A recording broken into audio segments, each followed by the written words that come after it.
من الشیطان الرجیم بسم اللہ الرحمن الرحیم الحمدللہ رب العالمین صلی اللہ علی محمد وآلہ اجمعین واللعنۃ الدائمۃ علی اعداء محمد وآل محمد اما بعد وفقنا اللہ وإیاکم للعلم والعمل الصالحین انشاءاللہ تعالی۔ اب یہ دیکھیے گا آگے جو ہماری بحث شروع ہو رہی ہے اس میں متن جو ہے وہ اس کے شروع میں لکھا ہوا ہے صاد، اور جو نیچے شرح ہے اس کی جگہ پہ کیا لکھا ہوا ہے؟ شین لکھا ہوا ہے۔ تو صاد اور جو شین کی علامت ہے وہ کہاں سے لی گئی ہے؟ صاد جو ہے وہ اصل کی طرف جو ہے وہ اشارہ ہے، کیونکہ مصنف نے خود خطبہ میں جو ہے وہ قطر و ندا کے دو نام دیے ہیں، ایک نام اس کو مقدمہ کا دیا ہے اور ایک نام اس کو اصل کا دیا ہے۔ تو مقدمہ کی جگہ پہ میم لکھنا چاہیے اور اصل کی جگہ پہ الف لکھنا چاہیے، لیکن بہرحال یہ کیا لکھ رہے ہیں؟ صاد لکھ رہے ہیں اور شر کی جگہ پہ کیا ہے؟ شین لکھ رہے ہیں۔ اب ان کے متن میں دیکھیں تو سب سے پہلے الکلمۃ قول مفرد سے شروع ہوتا ہے، یعنی ابھی علم نحو کا آغاز ہو رہا ہے، تو علم نحو کا آغاز انہوں نے الکلمۃ قول مفرد سے کیا، نہ علم نحو کی تعریف بیان کی، نہ یہ بیان کیا کہ علم نحو میں موضوع کس کے متعلق ہوگی، اس کا فائدہ کیا ہوگا، یہ ساری چیزیں چھوڑ دیں اور سیدھا سیدھا گفتگو کہاں سے شروع کی کہ کلمہ کسے کہتے ہیں۔ تو لہٰذا یہ جو چیزیں انہوں نے چھوڑی ہیں اس کو انہوں نے یوں سمجھا کہ یہ چیزیں واضح ہیں کہ علم نحو کسے کہتے ہیں، لیکن پھر بھی واضح ہونے کے باوجود ہم اس کو دہرائیں گے، اور کہاں سے ہم دہرائیں گے اس کو؟ ہدایت النحو سے۔ ہدایت النحو میں علم نحو کی تعریف کیا ہے؟ موجود ہے، اور وہاں پہ یہ بھی لکھا ہوا ہے کہ علم نحو کا موضوع کیا ہے، اور یہ بھی لکھا ہوا ہے کہ علم نحو پڑھنے کا فائدہ کیا ہے۔ تو علم نحو کی جو تعریف ہے کہ علم یعرف بہ احوال الکلم من حیث الاعراب والبناء، احوال و اواخر الکلم، اگر یوں ہم تعریف میں لکھیں کہ علم نحو میں جتنے بھی کلمات ہیں ہمارے پاس ان کی آخری حالت کو جانا جاتا ہے، کس اعتبار سے؟ معرب اور مبنی ہونے کے اعتبار سے۔ اور ایک اور تعریف بھی آپ آگے جا کے پڑھیں گے کہ خود اگر کلمہ کی ذات کو پہچاننا ہو کہ یہ کلمہ جو ہے وہ معرب ہے یا مبنی ہے، تو چاہے وہ جملہ میں استعمال نہ بھی ہو، خود کلمے کو پہچاننا کہ یہ معرب میں شامل ہوتا ہے یا یہ مبنی میں ہے، یہ بھی کہ علم نحو کا کام ہے۔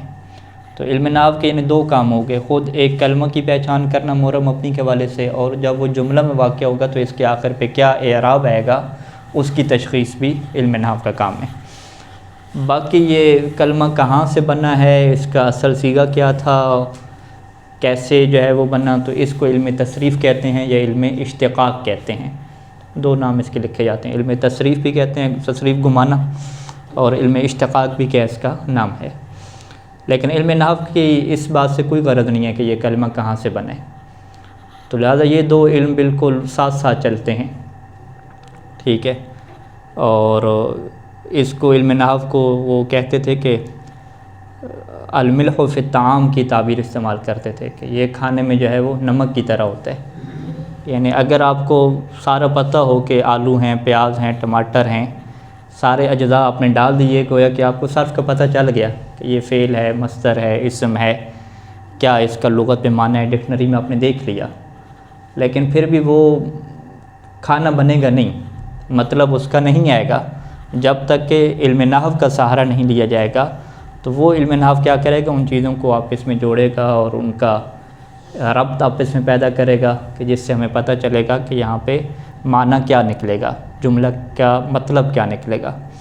تو یہاں سے یہ بات واضح ہوتی ہے کہ عربی زبان کے جتنے بھی جملے ہیں ان کا مطلب سمجھنے میں، ان کا معنی سمجھنے میں علم نحو کا کردار ہے۔ اگر علم نحو کے قواعد کا ہمیں علم نہ ہو تو ان کا معنی اور مطلب ہمارے لیے صحیح طریقے سے واضح نہیں ہو پاتا۔ تو یہ علم نحو کی تعریف ہو گئی کہ جس میں ہم کلمات کے اعراب اور بنا کو جانتے ہیں، اور جب بات ہو رہی ہے کہ کلمات کے ہم اعراب اور بنا کو جانتے ہیں تو اس کا مطلب ہے کہ علم نحو میں موضوع گفتگو یہی کلمہ ہی رہتا ہے، لیکن اس کلمہ کا جو موضوع گفتگو اس اعتبار سے نہیں ہوتا کہ وہ کلمہ کہاں سے بنے گا، بلکہ اس اعتبار سے موضوع گفتگو ہوتا ہے کہ اس کلمہ کے آخر پہ حرکت کیا آئے گی عامل کی وجہ سے، اور اس کے آخر کے حالات کیا رہیں گے، کیا احوال رہیں گے، یہ موضوع گفتگو رہے گا۔ تو لہٰذا اسی وجہ سے ابن ہشام نے کہا کہ چونکہ گفتگو کلمہ اور کلام کے متعلق ہوتی ہے تو ہم سب سے پہلے جو ہے وہ کلمہ اور کلام کا تعارف جو ہے وہ پیش کرتے ہیں کہ کلمہ اور کلام کیا ہوتا ہے۔ اور یہاں پہ انہوں نے جو کلمہ کی تعریف بیان کی ہے، یہ جو تعریف ہے یہ اصطلاحی تعریف ہے۔ اصطلاحی تعریف کا مطلب کیا ہے کہ نحوی لوگ کلمہ کسے کہتے ہیں، ٹھیک ہے جی۔ کلمہ کا جو تلفظ ہے جو قرآن مجید میں بھی استعمال ہوا ہے اور جو ہمارے پاس اعراب لگائے گئے ہیں شرح قطر و ندا کی کتابوں پہ، انہوں نے بھی لام کے اوپر کسرہ رکھا ہے، کلمہ، ٹھیک ہے۔ کلمن اسم جنس ہے، اسم جنس جمعی جسے کہتے ہیں، اس کے اوپر تا لگاتے ہیں تو کلمتن بن جاتا ہے۔ اور اس کے دیگر تلفظات بھی موجود ہیں جو ہم آپس میں استعمال کرتے ہیں کلمہ اردو میں، تو کلمہ بھی کیا ہے موجود ہے لغت میں، تو یہ آپ تحقیق کیجئے گا کہ یہ کون سی کیا لغت میں موجود ہے۔ کلمہ بھی لفظ کیا موجود ہے، لیکن جو فصیح زیادہ استعمال ہوتا ہے وہ لفظ کیا ہے کلمہ ہے، ٹھیک۔ اچھا، اس میں کہتے ہیں کہ کلم جو ہے کلمتن کی بنا وقت یہ درست ہے کیونکہ اس کا نام ہے زخم کرنا، کیونکہ اس پر عامل ہوتا ہے، معمول یہ خود معمول بنتا ہے۔ یعنی کلمہ اور کلمہ کسی لغت میں نہیں ملا آپ کو؟ کلم ملا مجھے، لیکن کہتے ہیں بیسٹ جو ہے یہ کلمون ٹھیک ہے۔ نہیں، کلمتن اور کلمتن ملا یا نہیں ملا؟ جی کلمتن، ہاں بس ٹھیک ہے، ملا۔ اب اچھا کیا بہتر کیا ہوا، اور بات وہ تو واضح ہے نا، قرآن مجید میں کلمہ آ گیا تو وہی بہتر ہو گیا نا، فصیح ہے، افصح، ٹھیک ہے۔ لیکن ہم یہ کہیں کہ کلمہ بالکل ہی آپ کہیں کہ آپ کو پتہ ہی نہیں ہے جی کلمہ لفظ بول رہے ہیں، کوئی کلمہ ہوتا ہے عربی میں، تو آپ کہیں بھی کلمہ بھی ہوتا ہے آپ کو پتہ نہیں ہے، ٹھیک ہے، تو وہ آپ کے پاس لغت میں ایک حوالہ ہونا چاہیے۔ ہاں انہیں کہیں ٹھیک ہے بھی کلمہ بھی ہوتا ہے، زیادہ آپ ہمیں جاہل نہ سمجھیں، ٹھیک ہے، کلمہ بھی ہے، ٹھیک ہے، فصیح اور زیادہ بہتر ہے، افصح ہے، لیکن کلمہ لفظ بھی ہے اور کلمہ بھی ہے، لیکن یہ کس لغت میں ہے اس کو آپ دیکھنا ہے نا، ٹھیک ہے۔ تو اب یہ تحقیق کی جو پریکٹس ہے یہ آپ نے ابھی سے شروع کرنی ہے، واضح، یعنی طالب علم کو بہت زیادہ اپنا ٹائم دینا پڑتا ہے کہ وہ الگ سے ایکسٹرا بھی پڑھے، تحقیق بھی کرے۔ ابھی یہ جو حاشیۃ الکرباسی صاحب کے سامنے ہمارا پڑھا ہوا ہے، یہ انشاءاللہ آپ کوشش کریں گے کہ نیچے حاشیے بھی آپ پڑھیں اور اس کی بھی اپنے آپ سے یعنی اپنی صلاحیت بڑھائیں، تھوڑا ذہن کو تھکائیں، حلوہ پالیسی پہ نہ رہیں نا کہ استاد حلوہ بنا کے دے گا تو بس وہی کھانا ہے، باقی کچھ بھی نہیں کرنا ہے، اس پالیسی پہ کبھی نہ رہیں، اپنی طرف سے ایکسٹرا کام کریں کیونکہ آگے تحقیق کی طرف بڑھنا ہے سب نے۔ اچھا، یہاں پہ جو سوال ہے جو آپ کا ہوم ورک کا ہے کہ لغت کے اعتبار سے ایک اپلیکیشن آپ کو بھیجی ہوئی ہے، میں ایک اور بھی بھیجوں گا انشاءاللہ، آپ یہ تحقیق کریں کہ کلمہ اور جو کلمہ ہے یہ کون سی جو ڈکشنری کی کتابیں عربی کی وہاں پہ یہ آیا ہے، ٹھیک ہے، ایک یہ سوال۔ دوسرا کہ انہوں نے جو یہاں پہ بھی تعریف بیان کی ہے یہ علم نحو کی تعریف علم نحو کے ہاں ہے، علم نحو کے ہاں یعنی نحو کی اصطلاح میں ہے، ٹھیک ہے۔ تو ڈکشنری میں اور لغت میں خود کلمہ کا کیا معنی ہے، اپنا لغت میں اس کا کیا معنی ہے، اس کو متعلق انہوں نے بیان کیا یا نہیں کیا؟ یہاں پہ ابن ہشام نے متن میں بیان نہیں کیا صاد میں، لیکن اس کو کہاں پہ جا کے بیان کریں گے؟ شرح میں جا کے بیان کریں گے۔ تو شرح میں جا کے کیا بیان کریں گے کہ کلمہ اگر ہم لغت میں جا کے دیکھیں، ڈکشنری میں جا کے دیکھیں تو کس معنی میں کیا استعمال ہوتا ہے، اور اگر ہم لغت سے ہٹ کے نحو میں جا کے دیکھیں تو کس معنی میں استعمال ہوتا ہے۔ تو ابن ہشام کا یہ کہنا ہے، اپنی اس شرح میں آ جائیں، سب سے پہلے لغوی معنی کو ہم سمجھ لیتے ہیں کہ تطلق الکلمۃ، تطلق کا معنی استعمال ہوتا ہے، استعمال ہوتا ہے، عربی میں کہتے ہیں اطلاق ہوتا ہے، اطلاق ہوتا ہے یعنی استعمال ہوتا ہے، کہ کلمہ کا لفظ استعمال ہوتا ہے لغت میں، کس کے اوپر استعمال ہوتا ہے؟ علی الجمل المفیدہ، جمل مفیدہ کے اوپر استعمال ہوتا ہے، یعنی جملے کی ہمارے پاس دو قسمیں، ٹھیک ہے، تو جملے کی کیا دو قسمیں ہیں یا دو قسمیں نہیں ہیں؟ یہاں پہ ان کی عبارت سے یہ ظاہر ہوتا ہے کہ جملے کی دو قسمیں ہیں، یا جملہ مفیدہ ہوتا ہے یا غیر مفیدہ ہوتا ہے۔ علم نحو میں جملہ مفیدہ سے کیا مراد ہوتی ہے کہ جس کے اجزاء مکمل ہوں، مسند مسند لہ مکمل ہو جائے، نسبت تام ہو جائے، ما یصح السکوت علیہ، ما یصح الاکتفاء بہ، یہ بہت سارے الفاظ استعمال ہوتے ہیں۔ یہاں حقیقی استعمال ہو مجازی کس کا؟ یہ تو آپ سوال آئیں گے نا بعد میں، فی الحال مجھے بیان کرنے دیں، ٹھیک ہے، ٹھیک ہے۔ بس میں آپ کو کچھ ایک منزل کی طرف لے کر جانا چاہتا ہوں کہ جہاں پہ آپ کے لیے تحقیق کا دروازہ کھول کے چھوڑ دینا ہے، پھر آپ نے آگے خود تحقیق کرنی ہے۔ انہوں نے کیا دعویٰ کیا ابن ہشام نے کہ عربی لغت میں ڈکشنری میں کلمے کا لفظ استعمال ہوتا ہے جملوں کے لیے، اور جملے بھی کون سے والے کہ جو مفید ہوں، جو مرکب تام ہوں، ما جسے ہو سکوت علیہ ہو۔ لہذا جو مرکب تام نہیں ہے، جیسے غلام زیدن، جیسے عبداللہ ہے، ان کو کلمہ نہیں کہیں گے، ٹھیک ہے جی، ان کو لغت میں کلمہ نہیں کہا جائے گا۔ کوئی پوچھے بھی غلام زیدن کیا ہے، کلمہ ہے یا کلمہ نہیں، کہتے نہیں ہے یہ کلمہ نہیں ہے۔ اگر وہ کہے کہ غلام زیدن قائمن، یہ کلمہ ہے، کہتے ہیں ہاں یہ کلمہ ہے۔ فرق کیا ہوا کہ غلام زیدن جملہ تھا، فرض کریں اسے جملہ کے معنی مرکب میں لے لیں کہ یہ مرکب تھا لیکن مرکب ناقص تھا، تو مرکب ناقص کو کیا ہے لغت میں کلمہ نہیں کہتے، بلکہ مرکب تام کو کیا کلمہ کہتے ہیں۔ یہ کیا ہو گیا، مصنف کا دعویٰ ہو گیا۔ مصنف کا دعویٰ کیا ہو گیا کہ عربی ڈکشنری میں لفظ کلمہ کس کے معنی میں استعمال ہوتا ہے، جملہ مفیدہ کے لیے استعمال ہوتا ہے۔ اب ہم ان سے کہتے ہیں ابن ہشام سے، چلیں آپ کا دعوت ہو گیا، آپ کے پاس دلائل کیا ہیں؟ تو انہوں نے قرآن مجید سے اس کے اوپر دلائل قائم کیے ہیں کہ میرے پاس قرآن مجید سے دلائل موجود ہیں کہ عربی لغت میں، عربی زبان میں کلمہ کا لفظ مکمل جملے کے لیے بولا جاتا ہے، مفید جملے کے لیے بولا جاتا ہے۔ انہوں نے قرآن مجید کی آیت اٹھائی اور وہ جو جہنمیوں کا قصہ ہے اس کو جو ہے وہ بیان کیا کہ جہنمیوں نے سٹیٹس دیا، بیان دیا کہ یہ کہا کہ اے رب اگر تو ہمیں واپس پلٹا دے دنیا میں تو پھر ہم کیا کریں گے جی، نیک کام کریں گے۔ وہ یہ بات کہہ رہے تھے کہ ہمیں واپس پلٹایا جائے گی دوبارہ، ہمیں پتہ نہیں تھا یا ہم نے سستی کی، صحیح طریقے کی معرفت نہیں تھی، دوبارہ دنیا میں واپس پلٹایا جائے، ہم نیک کام کریں گے۔ ان کا یہ جو جملہ ہے، جملہ مکمل ہو گیا، ہمیں واپس پلٹاؤ تاکہ ہم نیک کام کریں۔ اس پورے جملے کو قرآن نے کیا کہا کہ یہ ان کا کلمہ ہے، ٹھیک ہے۔ قرآن نے کیا کہا کہ کلا انہا کلمۃ ہوا قائلھا، کہ یہ ان کا ایک کلمہ ہے کہ جس سے یہ کہہ رہے ہیں۔ تو وہ کلمہ کون سا کہہ رہے تھے؟ یہی والا کلمہ کہہ رہے تھے، وہ ہمارے پاکستان والا کلمہ نہیں پڑھ رہے تھے، لا الہ الا اللہ محمد رسول اللہ، ٹھیک ہے۔ کلمہ کے اندر وہ پورا جملہ بن رہا ہے۔ ہاں، اس یعنی اللہ تعالیٰ نے کلمہ کس کے لیے بولا؟ ابن ہشام دلیل دے رہے ہیں نا۔ آپ نے ابن ہشام سے کہا بھئی آپ عبداللہ کو کلمہ نہیں کہتے، غلام زیدن کو کلمہ نہیں کہتے، پورے کے پورے جملہ جب مکمل ہوگا تو اسے آپ کلمہ کہتے ہیں، دلیل دیں۔ انہوں نے کہا اللہ تعالیٰ نے کلمہ کیسے کہا ہے قرآن میں؟ آ جاؤ، ٹھیک ہے۔ اللہ تعالیٰ نے ان کی پوری بات کو کلمہ کہا ہے نا، انہوں نے جو پورا جملہ بولا، پورا جملہ کون سا بولا کہ اے اللہ ہمیں واپس پلٹا دے، ہم نیک کام کریں گے۔ اس پورے جملے کو اللہ نے کیا کہا کہ یہ جی کلمہ ہے۔ تو جب اللہ پورے جملے کو کلمہ کہہ رہا ہے تو ابن ہشام بھی تو یہی بات کر رہے ہیں۔ تو ابن ہشام کہیں گے بھئی میرے خلاف، میرے دعوے کے اوپر کوئی اعتراض نہیں کرنا، اللہ تعالیٰ میرے ساتھ ہے۔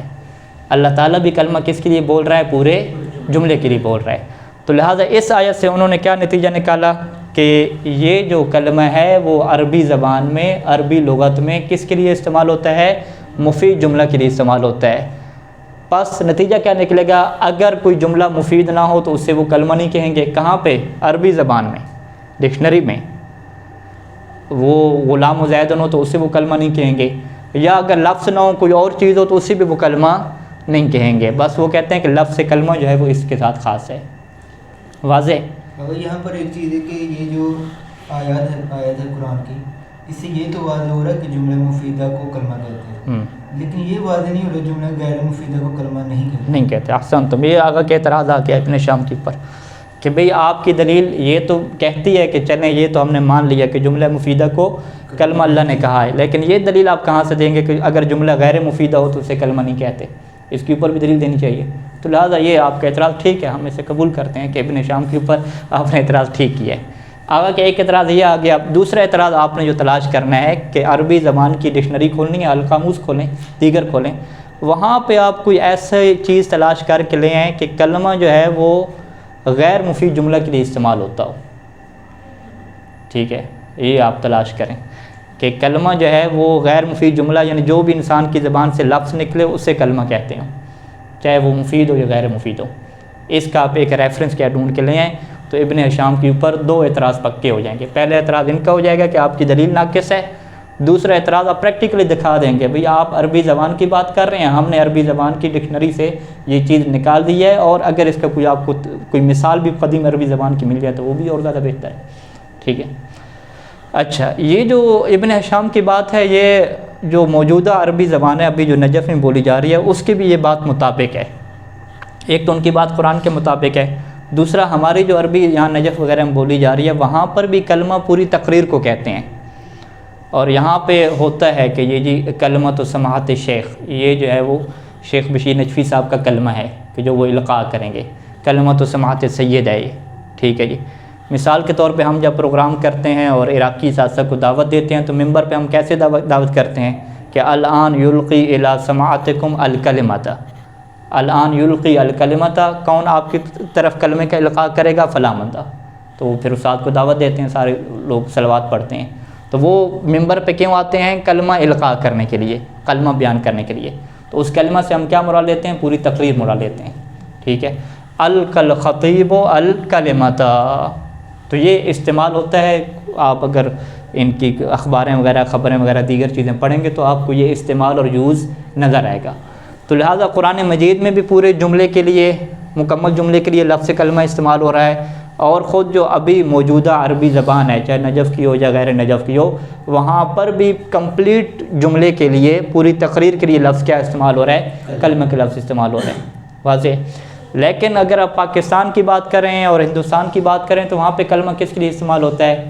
بس لا الہ الا اللہ محمد رسول اللہ کے لیے. تو آپ انہیں کہہ سکتے ہیں بھی قرآن میں اگر کوئی کہے کہ بھی کلمہ سنو, آپ کہیں کلمہ یہ ہے کہ اے اللہ مجھے واپس پلٹا دے, میں نیک کام کروں. کہتے ہیں یہ کہاں سے کلمہ تم نے سیکھا؟ آپ کہیں قرآن سے میں نے سیکھا. اللہ تعالیٰ اس کو کلمہ کہہ رہا ہے. ٹھیک ہے. تو وہ کیا کہیں گے کہ یہ آپ قرآن کی اصطلاح میں بات کر رہے ہیں, ہم آپ سے پاکستانی اصطلاح کا پوچھ رہے ہیں. تو آپ کہیں پاکستانی چھوڑو بھی, قرآن کے مطابق چلو. ٹھیک ہے. تو یہ جہنوی نے بھی کلمہ پڑھا, واضح ہے. آپ کہیں جہنوی بھی کلمہ پڑھتے ہیں پھر بھی مسلمان تھوڑی ہو گئے. تو یہ والا کیا ان کا کلمہ تھا. تو یہاں تک جو ہے وہ آپ کے سامنے ابن ہشام کا دعویٰ ہو گیا, ان کی دلیل ہو گئی. دلیل کے اوپر اعتراض انشاءاللہ آپ نے تلاش کرنے ہیں, اور ان اعتراض کو تلاش کرنے میں آپ کو یہ جو کرباسی کا حاشیہ یہ کام دے گا. اس کا حاشیہ پڑھیں گے تو اس کے اندر آپ کو اس چیز کی پوری تحلیل ملے گی, کچھ اشارے ملیں گے, اور مزید بھی آپ کے لیے کیا دروازہ کھلے گا تحقیق کا. اچھا, اب یہاں پہ یہ تو کیا ہو گیا, شرع میں لغت کا معنی ہو گیا. تو تطلق الکلمۃ فی اللغۃ علی الجمل المفیدہ, جملہ مفیدہ کی قید کیوں لگائی؟ ہم نے کیا کہا کہ جملہ مفیدہ سے کیا مراد ہوتی ہے ان کی, کہ جس کے اوپر سکوت صحیح ہوتا ہے. اب یہاں پہ ایک اور اعتراض بھی بن سکتا ہے. وہ اعتراض کیا ہے کہ کیا مرکب ناقص کو جملہ کہتے ہیں یا جملہ نہیں کہتے؟ تو ابن ہشام کی تعبیر سے کیا ظاہر ہوتا ہے کہ وہ مرکب ناقص کو بھی جملہ کہتے ہیں, یعنی جملہ تام بھی ہوتا ہے اور جملہ ناقصہ بھی ہوتا ہے. جو جملہ تام ہوگا اس کا دوسرا نام کیا ہے؟ جملہ مفیدہ ہو جائے گا. تو یہ ساری لفظوں اور اصطلاحوں کی باتیں, اس کا کوئی فائدہ زیادہ نہیں ہے کہ آپ کہیں کہ کوئی معنی میں فرق پڑے گا. نہیں, یہ فقط ایک لفظوں کی بحثیں ہیں بس. ٹھیک ہے. علمی اس سے علم میں تھوڑا سا استدلال سیکھنے میں مدد ملتی ہے, اور کوئی چیز نہیں ہوتی اس میں. اچھا, کا قول تعالیٰ, جیسے کہ اللہ تعالیٰ کا قول ہے. یہ کیا ہے؟ ابن ہشام کی دلیل ہے. قرآن سے دلیل دے رہے ہیں کس بات کے اوپر کہ کلمہ کا استعمال کس کے اوپر ہوتا ہے؟ مفید جملوں کے اوپر ہوتا ہے. جیسے اللہ تعالیٰ کا قول ہے کلا انہا کلمۃ ہوا قائلھا, کہ ہرگز نہیں یہ کلمہ ہے, ہوا قائل, اور وہ اسے کہہ رہا ہے. یہاں سے یہ ایک آیت دلیل نہیں ہے. ہم کیا کہیں گے؟ انہا کلمۃ, یہ جو قرآن نے کہا کلمہ ہے, یہ کس بات کو قرآن کلمہ کہہ رہا ہے؟ اللہ کس بات کو کلمہ کہہ رہے ہیں؟ اشارۃ الی قولہ, یہ جو اللہ تعالیٰ کا قول ہے یہ اشارہ ہے. یعنی ہا کی ضمیر انہا کلمۃ, یہ ہا کی ضمیر پلٹ رہی ہے. کس بات کی طرف پلٹ رہی ہے؟ الی قولہ, اللہ تعالیٰ کس قول کی طرف؟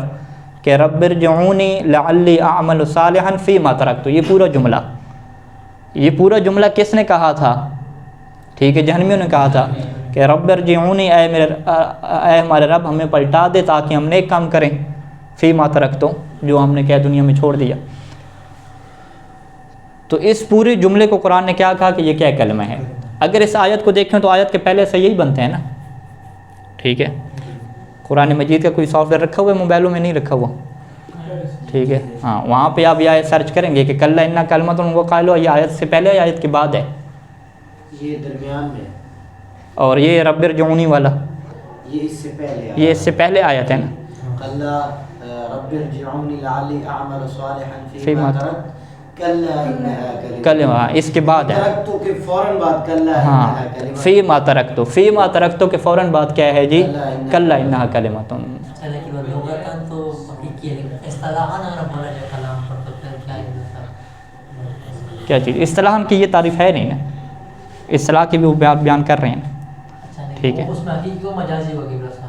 نہیں یہ تو لغت کی بات کر دیں. آگے آ جائیں. وہ فل اصطلاح ہے. فل اصطلاح، اصطلاح سے کیا مراد ہے؟ جب بھی اصطلاح کی بات آتی ہے آپ کہتے ہیں منطق کی اصطلاح میں، ٹھیک ہے، فقہ کی اصطلاح میں، اصول کی اصطلاح میں، کس کی اصطلاح کی بات کر رہے ہیں؟ ہر علم کی اپنی اپنی ٹرمز اور اصطلاحات ہوتی ہیں نا. تو یہاں پہ وہ فل اصطلاح سے کیا مراد ہے؟ علم نحو کی اصطلاح میں. یعنی علم نحو کی اصطلاح میں جب کلمہ کا لفظ بولا جاتا ہے تو کس کے اوپر استعمال ہوتا ہے؟ وَتُطْلَقُ فِي الْاصْطِلَاحِ عَلَى الْقَوْلِ الْمُفْرَدِ. قول مفرد کو کیا کہتے ہیں؟ کلمہ کہتے ہیں. ٹھیک ہے. میں اپنی بات سمیٹوں، ٹھیک ہے. قرآن مجید کی یہ جو آیت ہے کہ رب ارجعونی، رب کے بعد ارجعونی جمع کا صیغہ ہے واحد کا صیغہ ہے؟ جمع کا صیغہ. تو رب ایک ہے یا زیادہ ہیں؟ ایک ہے. تو وہ پھر رب کو کہہ رہے ہیں واپس پلٹانے کا، جو فرشتوں کو کہہ رہے ہیں؟ اللہ سے کہہ رہے ہیں. جمع کا صیغہ کیوں بول رہے ہیں؟ جب فاعل زر تو فعل نہیں، ہاں فاعل کی بات ہے. ٹھیک ہے. رب ارجعونی، اے اللہ ہمیں پلٹا، اے اللہ ہمیں پلٹا. رب ارجعنی کہتے ہیں نا، ارجعنی جمع کا صیغہ آ گیا. جی جمع یہاں پہ جو ہے وہ آپ یہی کرباسی کے حاشیے میں پڑھیں گے. ٹھیک ہے. ایک جو مشہور نظریہ یہ ہے کہ وہ اللہ کا احترام کر رہے ہیں تعظیماً. ٹھیک ہے. تعظیم کی وجہ سے عربی زبان میں جمع کا کلمہ استعمال ہوتا ہے. ٹھیک ہے. جیسے قرآن میں ہے کہ ہم نے خلق کیا، انا انزلنا، ہم نازل کرتے ہیں. ٹھیک ہے. تو جو عربی زبان کی اس عظمت کو نہیں سمجھتے وہ کہتے ہیں خالق 14 ہو گئے. ٹھیک ہے. ٹھیک ہے. واضح. تو رب ارجعونی یہاں پہ رب کا صیغہ ارباب نہیں کہا، رب واحد کا صیغہ استعمال بولا. ٹھیک ہے. یہ کیا ہے؟ منادہ بن رہا ہے نا، یا رب ہے اصل میں. تو واحد پکارا ایک اللہ کو ہے، ایک رب کو ہے، لیکن جب آگے اس سے خطاب کیا ہے تو جمع کا صیغہ بدل ڈالا. اس کا مطلب کیا ہے کہ وہ عظمت کی خاطر اور تعظیم بجا لاتے ہوئے ایسا کہہ رہے ہیں. ٹھیک ہے. جمع کا صیغہ عظمت کی خاطر ہندوستان پاکستان میں تو زیادہ استعمال ہوتا ہے، یہ عربی زبان میں بھی کیا ہے؟ استعمال ہوتا ہے. اچھا. ایک اور نحوی ہے، اس نے کہا کہ نہیں، انہوں نے کہا کہ یا رب، اے ہمارے رب. اللہ کو پکارنے کے بعد خطاب کس سے کرنے لگے؟ فرشتوں سے کرنے لگے. رب ارجعونی. اس نحوی کا نام کیا ہے؟ سہیلی ہے یا سہیلی؟ ہم کہتے ہیں سہیلی ہے. ٹھیک ہے. سہیلی ہے نام. اس سہیلی کو جو ہے وہ، بلکہ نہیں، سہیلی نے اس بندے کو سنائی ہیں. ٹھیک ہے. اس کو کہا کہ یہ بندہ بڑا جاہل ہے جو اس طرح کی کیا بات کرتا ہے. تو یہ ساری باتیں آپ کو کہاں پہ ملیں گی؟ حاشیہ کرباسی میں ملیں گی. اس حاشیے کے کیا فوائد ہیں؟ واضح. اچھا. یہ لغت کی بحث ہوگی. اب لغت میں آیا یہ حقیقی طور پہ ہے، مجازی طور پہ ہے، لغت میں کوئی اور معنی اس کا ہے یا نہیں ہے؟ یہ ہوم ورک ہو گیا تحقیق کا. آپ انشاءاللہ کریں گے اور اپلیکیشن وغیرہ بھیج دیں گے. کوئی ایشو نہیں ہے. موبائل کے اوپر آپ کر سکتے ہیں. یہ بہانہ نہیں ہے کہ آج کل کتابیں نہیں ملتی جی ہمارے پاس. کچھ نہیں ہے، سب کچھ ہے آپ کے پاس. وفل اصطلاح. ٹھیک ہے. اب آ جائیں اصطلاح کے اوپر. یہ ابھی وہی بات ہے کہ جو انہوں نے اوپر لکھی تھی کہ کلمہ کسے کہتے ہیں؟ قول مفرد کو. قول مفرد. جب کہ ہدایت و نحو وغیرہ میں ہم جائیں تو وہاں پہ کلمہ کی جو تعریف ہے وہ قول مفرد سے نہیں کی گئی. ٹھیک ہے. وہاں پہ کیا تعریف کی گئی ہے؟ الکلمۃ لفظ وضع لمعنی مفرد. ٹھیک ہے. کتنے ان فرق ہو گیا؟ واضح. لیکن مصنف نے شارٹ کٹ کر دی. انہوں نے کیا؟ قول مفرد، 2 لفظوں میں. قول مفرد یہ کلمہ کی تعریف ہے. ادھر کیا ہے جی؟ لفظ وضع لمعنی مفرد. 4. انہوں نے 4 استعمال کیے، انہوں نے اس کا نصف کیا ہے؟ 2 استعمال کیے. نتیجہ تو ایک ہی ہوتا ہے. نتیجہ ایک آتا ہے. نتیجہ ایک آتا ہے. لیکن مصنف کیا کہیں گے کہ بھئی امیر المومنین صاحب کا فرمان ہے الکلام ما قل و دل. جب آپ مختصر بات کر سکتے تھے تو لمبی کیوں کی؟ ٹھیک ہے. اور وہ بھی تب کی آپ نے لمبی بات کہ جب آپ سے تعریف پوچھی. جب کسی چیز کی تعریف کرتے ہیں تو تعریف کا یہ اصول ہے کہ جتنی آپ مختصر کر سکیں مختصر کرنی ہوتی ہے. اب تعریف پوری آپ صفحے کی تھوڑی ہوتی ہے, آگے جو شرح ہے تشریح ہے وہ زیادہ ہوتی ہے. تعریف تو ایک لائن آدھی لائن کی ہوتی ہے. جب تعریفیں آپ لمبی لمبی کرنے لگ جائیں تو اس کا مطلب ہے آپ کے پاس کوئی علمی صلاحیت نہیں ہے. تو مصنف اس نقطے کو آخر پہ رکھیں گے کہ بھئی جب نتیجہ ایک نکلتا ہے ہماری اور ان کی بات کا, تو میں نے شارٹ کٹ کیوں اپنایا. انہوں نے کہا یہ اہل علم کے ہاں یہ بات معیوب شمار ہوتی ہے کہ جب آپ لمبی تعریف کے بجائے چھوٹی کر سکتے تھے, کیا ہے یعنی جب آپ چھوٹی تعریف کر سکتے تھے تو آپ نے لمبی تعریف کو کیوں اختیار کیا. واضح. اب لمبی چھوٹی کے کیا چکر ہے, یہ ظاہری بات ہے تب ہوگا کہ جب ہمیں قول کا مطلب پتہ ہو کہ قول کسے کہتے ہیں, اور مفرد کا معنی پتہ ہو کہ مفرد کسے کہتے ہیں. آج ہم قول کی تشریح پڑھیں گے کیونکہ ٹائم ہمارے پاس کم ہے. پھر مفرد کی تشریح کیا ہے وہ انشاءاللہ کل کے درس میں آئے گی. والمراد بالقول, قول سے کیا مراد ہے جی, یعنی قول کا کیا مطلب ہوتا ہے. کہتے ہیں کہ اللفظ الدال علی معنی, قول اس لفظ کو کہتے ہیں کہ جو معنی کے اوپر دلالت کرے. اس کا مطلب کیا ہے کہ لفظ ہمارے پاس دو طرح کے ہیں. کچھ لفظ وہ ہیں جو معنی کے اوپر دلالت کرتے ہیں, اور کچھ وہ لفظ ہیں کہ جو معنی کے اوپر دلالت نہیں کرتے. جو لفظ معنی کے اوپر دلالت نہیں کرتے بے معنی لفظ, ان لفظوں کو کیا کہتے ہیں, لفظ محمل کہتے ہیں. اور جو لفظ معنی کے اوپر دلالت کرتے ہیں ان لفظوں کو کیا کہتے ہیں, ان کو لفظ مستعمل کہتے ہیں. اور ایک اور نام بھی ہے ان کا لفظ موضوع, موضوع جسے وضع کیا گیا ہو. ٹھیک ہے. تو قول کسے کہتے ہیں جب لفظ قول بولا جائے گا, تو قول سے مراد لفظ ہوگا, لیکن قول سے مراد کون سا لفظ ہوگا, لفظ مستعمل. پس قول کہیں, لفظ مستعمل کہیں یا لفظ موضوع کہیں, تینوں کا ایک ہی مطلب ہے. واضح. اچھا لفظ کسے کہتے ہیں, الصوت المشتمل علی بعض الحروف. ٹھیک ہے, ایسی آواز جو بعض حروف کے اوپر مشتمل ہو, یہ لفظ سے مراد ہے. آواز جو ہے وہ انسان دو طرح سے نکالتا ہے. ٹھیک ہے. کچھ آوازیں وہ ہوتی ہیں کہ جو حروف کے اوپر مشتمل نہیں ہوتی. ٹھیک ہے. اس کو صرف میر میں اگر آپ جائیں, وہاں پہ انہوں نے کیا کہا تھا کہ اگر آواز مخارج سے ٹکرا کے نکلے تو اسے کیا کہتے ہیں, ہم لفظ کہتے ہیں. مخارج جو ہم علم تجوید میں پڑھتے ہیں, ٹھیک ہے, تجوید کے اعتبار سے جو مخارج ہیں, تو جو لفظ مخارج سے ٹکرا کے نہ نکلے, جیسے کھانسی ہے, جیسے سیٹی ہے, تو ان کو ہم لفظ نہیں کہیں گے. کسی نے سیٹی ماری, کسی نے کھانسی ماری, تو ہم یہ نہیں کہیں گے کہ اس نے کوئی لفظ بولا ہے. ٹھیک ہے, کیونکہ وہ مخارج کے اوپر باقاعدہ بھروسہ کر کے ٹکرا کے نہیں نکلی. ٹھیک ہے. وہاں پہ یہ تعریف کی جاتی تھی کہ مخارج سے اگر ٹکرا کے نکلے, یا الصوت المعتمد علی المخارج, وہ آواز کے جو مخارج کے اوپر بھروسہ کرے اسے وہ لفظ کہتے تھے, اور وہ آواز جو مخارج کے اوپر بھروسہ نہ کرے اسے وہ لفظ نہیں کہتے تھے. لیکن ابن ہشام نے اس تعریف کو چھوڑ دیا. انہوں نے کہا مخارج خارج کی بات نہیں ہے, مخارج منہ کے اندر ہوتے ہیں, کوئی آواز بھی نکلے گی اسے ٹکرا کے نکلے گی, ایسی تھوڑی نکلے گی. واضح.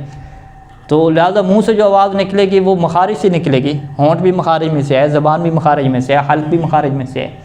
تو لہٰذا انہوں نے کہا یہ آپ فرق نہ کریں کہ لفظ کی یہ تعریف, آپ لفظ کی یہ تعریف کریں کہ وہ آواز کے جو حروف کے اوپر مشتمل ہو. اگر اس آواز کے اندر حروف آ رہے ہیں تو اس لفظ کو کیا کہیں, اس آواز کو کیا کہیں گے, لفظ کہیں گے. یعنی ہم سب سے اوپر رکھتے ہیں صوت, آواز. صوت کی ہم کیا دو کیٹیگری بناتے ہیں.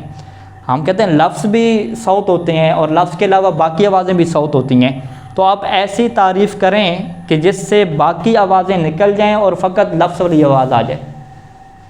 تو سرمیر وغیرہ امثلہ میں کیا تعریف کی گئی کہ بھئی یہ جو آوازیں انسان کے منہ سے نکل رہی ہیں نا, اگر یہ مخارج کے اوپر ڈیپینڈ کریں گے, بھروسہ کرتے ہوئے نکلیں گی تو وہ لفظ بن جائیں گے, اور اگر مخارج کے اوپر بھروسہ کرتے ہوئے نہیں نکلیں گی تو اسے ہم لفظ نہیں کہیں گے. ابن ہشام نے کیا کہا کہ اگر یہ آواز بعض حروف کے اوپر مشتمل ہوگی تو پھر تو وہ کیا ہوگا, لفظ ہوگا. اور اگر بعض حروف کے اوپر مشتمل نہیں ہوگی تو پھر اسے لفظ ہی نہیں کہیں گے. ہاں. اب حروف سے کیا مراد ہے, ایک حرف کیا ہے, کلمہ کی کتنی قسم ہے ہمارے پاس, اسم فعل حرف. تو یہاں پہ حروف سے مراد وہ نہیں ہے حرف کے جو کس کے مقابلے میں ہے, اسم کے مقابلے میں ہے, جو فعل کے مقابلے میں ہے, بلکہ یہاں سے حروف سے کیا مراد ہے, حروف تہجی, الف ب ت. ٹھیک ہے. ان حروف تہجی کو کیا کہتے ہیں؟ حروف مبانی یا حروف تہجی کہتے ہیں. تو یہاں پہ بعض الحروف کے بعد ایک چیز کا اضافہ ہونا چاہیے کہ جو ان حروف کے اوپر مشتمل ہو کہ جو حروف کیا ہیں؟ حروف تہجی والے ہیں، نہ کہ وہ ان حروف کے اوپر مشتمل ہو کہ جو اسم فعل حرف اسم اور فعل کے مقابلے میں آتے ہیں. اسم اور فعل کے مقابلے میں کیا حروف ہیں؟ حروف جارہ ہو گئے.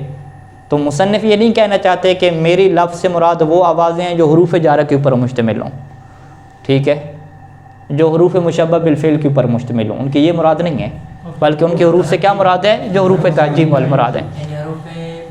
ہاں، انہیں کیا کہتے ہیں؟ حروف تہجی. حروف تہجی کا دوسرا نام کیا ہے؟ حروف مبانی. وہ حروف کے جس کی وجہ سے حرف بنتا ہے، ٹھیک ہے. دوسرا قبلہ انہوں نے حاشیہ میں بتایا ہے کرباشی کا، انہوں نے کہا کہ حروف ہجائیہ، انہوں نے کہا یہاں پر ہجایہ سے مراد، انہوں نے کہا کہ لفظاً مخففاً بھی مراد لے سکتے ہیں، اس ضمیر ہے، اس کا معنی کچھ اور ہے. ہاں نہیں، یہ ایک اور اشکال آئے گا، ٹھیک ہے، ایک اور اعتراض آئے گا، اس کی طرف ہم آتے ہیں. سب سے پہلے آپ اس بات کے اوپر آ جائیں کہ یہ جو مصنف نے تعریف کی ہے، کیا اس سے چھینک کی آواز ہو گئی، ٹھیک ہے، درد کی آواز ہو گئی، سیٹی کی آواز وہ خارج ہو جائے گی یا نہیں ہو جائے گی؟ تو آپ کہیں گے کہ چھینک کی آواز کے اوپر حرف ہوتے ہیں یا نہیں ہوتے؟ ہچھوں مثلا ہے تو ہا بھی ہے، چھ بھی ہے، سارے الفاظ موجود ہیں. تو نہیں، ہا حرف نہیں ہے کیا؟ حروف ہیں نہیں ہے حروف. تو یہ بندہ کہہ رہا حروف ہیں، آپ کہہ رہے آواز ہے، اس میں کوئی حرف ہی نہیں ہے اس کے اندر. ہاں آواز، لیکن مخارج کے ساتھ ٹکرا رہی ہے. دیکھیں مخارج کے ساتھ تو ٹکرا رہی ہے، یہ تو ہم نے کہا ہے کہ منہ سے کوئی آواز نکلے اور آپ کے مخارج سے ٹکرا کے نہ نکلے، یہ کیسے ہو سکتا ہے؟ ٹھیک ہے. اب آپ کہیں کہ آوازیں انسان کی ایسے ہوتی ہیں کہ بعض کا حروف پہ مشتمل ہوتی ہیں اور بعض کا حروف پہ مشتمل نہیں ہوتی. تو ہم چیلنج کرتے ہیں کہ بھئی کوئی ایسی آواز نکال کے دو جس میں کوئی حرف بھی نہ ہوتا ہو. ہاں کوئی بھی خراٹے ہے، کیا آواز ہے؟ خر کی آواز ہوگی، جو بھی خا آئے گا، ہا آئے گی، کوئی نہ کوئی آواز تو آئے گی، کوئی نہ کوئی لفظ تو آئیں گے، حرف تو آئیں گے، واضح ہے. تو لہٰذا میرے اپنی جو ہے وہ ذہن کے مطابق لفظ کی تعریف کرنا ممکن ہی نہیں ہے. اب ہم یہ کہہ سکتے ہیں کہ ان حروف پر مشتمل ہو کہ جن حروف کا معنی بھی مراد ہو. نہیں، حروف کے معنی اگر مراد ہو تو پھر تو الف با تا کا معنی ہوتا ہی نہیں. نا حروف سے مل کے جو لفظ بنتا ہے، جو جس کو ادا کر رہا ہے، نہیں، الف با تا میں سے ہوگا نا، اس کا کوئی معنی ہو جو لفظ بن رہا ہے حروف کے ذریعے. نہیں، وہ تو لفظ کا معنی، لفظ بے معنی لفظ کو بھی تو لفظ کہتے ہیں نا. لفظ محمل کیسے کہتے ہیں؟ آپ فقط لفظ مستعمل کی تعریف نہیں کرنا چاہ رہے، آپ ایسی تعریف کرنا چاہ رہے ہیں جس میں لفظ مستعمل بھی آ جائے، لفظ محمل بھی آ جائے، لفظ کے والا جو غیر لفظ ہے نا، دیگر آواز وہ نکل جائے. یہ مشکل ہے. جو رونے کی آواز ہے، اس کو اگر آپ شامل کریں کہ یہ تو رونے کی آواز کو جب آپ دیکھیں گے تو الفاظ نہیں، مقصد معنی کو چھوڑ دیں، معنی مقصد کو چھوڑ دیں. ابھی آپ ایسی آواز ہمیں بتائیں کہ جو حرف کے اوپر مشتمل نہ ہو. ٹھیک ہے، مصنف کیا کہنا چاہ رہے ہیں کہ ہماری لفظ سے مراد وہ آواز ہے جو جناب علی کس کے اوپر مشتمل ہو؟ حروف کے اوپر مشتمل ہو. تو ہم کہتے ہیں آواز ہوتی ہے حروف کے اوپر مشتمل ہے، حروف سے ہٹ کے کوئی آواز ہوتی ہے کیا؟ ٹھیک ہے، واضح. چلیں اس کے اوپر غور و فکر کریں، زیادہ غور و فکر کی ضرورت نہیں. یہ چیزیں بدیہی ہیں. ایسے کیا کہتے ہیں، ایک چیز بدیہی ہے کہ واضح ہے جی ہمیں سب کو پتہ ہے حرف کیسے کہتے ہیں، آگے نکلو، چلو بھائی کیوں اس پہ بیٹھتے ہو. ٹھیک ہے، یہ کوئی ایسی بحث نہیں ہے کہ جس کے اوپر آپ ذہن الجھائیں، فقط یہ اس لیے ہے کہ ذہن تھوڑا چل جائیں. سواء دل علی معنی، چاہے وہ جو لفظ ہے کسی معنی کے اوپر دلالت کرے، جیسے زید ہے، جیسے کیا کہتے ہیں لفظ مستعمل کہتے ہیں، یا لفظ موضوع. ام لم یدل، یا وہ معنی کے اوپر دلالت نہ کرے، جیسے کہ دیز ہے، زید کے مقابلے میں دیز یعنی مقلوب ہے زیدن، دیز الگ والا نہیں جو زید کو الٹا گیا ہے. وقت تبینہ، اور یہاں سے واضح ہو جاتا ہے کہ ان کل قول لفظ ولا یناقص، کہ ہر قول لفظ تو ہوگا لیکن ہر لفظ قول ہو یہ ضروری نہیں ہے، کیونکہ قول اسی لفظ کو کہتے ہیں جس کا معنی ہوتا ہے، لیکن لفظ معنی اور بے معنی دونوں کو کیا ہے؟ شامل ہے. صلی اللہ علیہ محمد و آلہ اجمعین.